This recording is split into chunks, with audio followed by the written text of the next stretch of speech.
Assalamualaikum warahmatullahi wabarakatuh. Saya Karisma Nur Azizah dari kelompok 5 bersama rekan saya Milatul Hikmah akan memaparkan materi tentang sudut pandang dan sudut pengisahan.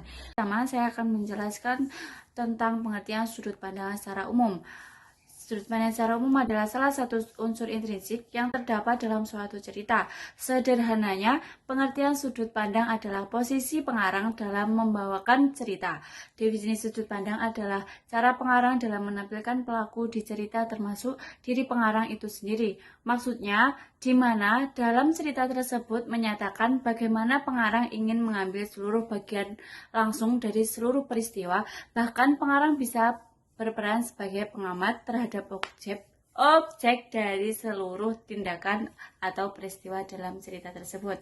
Sedangkan menurut KBBI, sudut pandang adalah cakupan sudut bidik lensa terhadap gambar. Sebuah cerita selalu menghadirkan tokoh-tokoh sebagai alat untuk menjalankan cerita. Penempatan posisi pengarang terhadap tokoh untuk menampilkan cerita mengenai Sebuah cerita selalu menghadirkan tokoh-tokoh sebagai alat untuk menjalankan cerita. Penempatan posisi pengarang terhadap tokoh untuk menampilkan cerita mengenai peri kehidupan tokoh dalam cerita itulah yang dinamakan pusat pengisahan. Kemudian saya akan menjelaskan tentang sudut pandang pengarang, sudut pandang penyalin, dan sudut pandang pencerita. Sudut pandang pengarang adalah teknik seorang penulis dalam penyampaian cerita. Kemudian, sudut pandang penyalin adalah sudut pandang yang diambil sutradara atau penulis naskah untuk mengadaptasikan dari suatu novel yang akan difilmkan. Kemudian sudut pandang pencerita adalah sudut pandang yang diambil penulis untuk melihat suatu kejadian cerita. Jenis-jenis sudut pandang. Jenis-jenis sudut pandang terdiri dari sudut pandang orang pertama tunggal, sudut pandang orang pertama jamak, sudut pandang orang kedua, sudut pandang orang ketiga tunggal, sudut pandang orang ketiga jamak, dan sudut pandang campuran. Batasan sudut pandang dan pusat pengisahan. Sudut pandang adalah cara pengarang menampilkan para pelaku dalam cerita yang dipaparkan. Sedangkan pusat pengisahan adalah penyaran pada pusat atau titik yang digunakan oleh pengarang untuk menyampaikan kisahnya. Yang pertama, pemerian atau penggambaran. Teknik ini digunakan dengan luas oleh pengarang. Beliau menggunakan teknik ini untuk memberikan gambaran terperinci tentang pemikiran dan pengelolaan jiwa watak, gambaran latar, dan sebagainya. Yang kedua, dialog.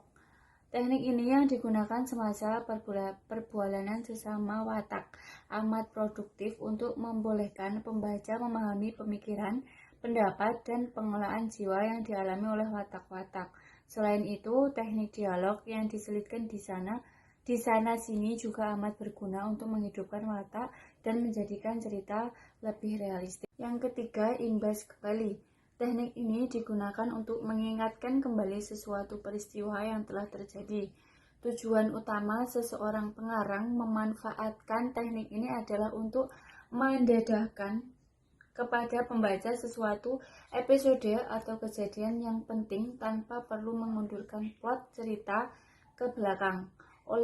Karena itu, pengarang boleh menjaga kekemasan plot dan pada masa yang sama mendedahkan satu peristiwa penting yang perlu dimaklumkan. Yang keempat, teknik monolog. Teknik ini merupakan teknik pengarang menggambarkan pengolakan jiwa seorang watak.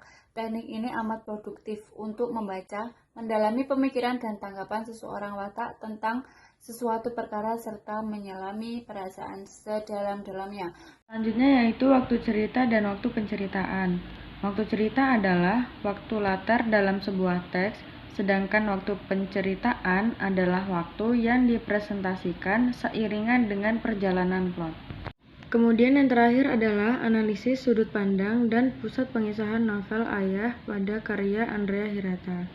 Berdasarkan hasil analisis kelompok kami, sudut pandang yang digunakan penulis dalam novel Ayah menggunakan sudut pandang orang ketiga tunggal, yang berarti penulis ada di luar cerita, tak terlibat dalam cerita, dan juga menampilkan para tokoh dengan menyebutkan namanya atau kata ganti dia. Sekian dari kelompok kami, kurang lebihnya mohon maaf. Assalamualaikum warahmatullahi wabarakatuh.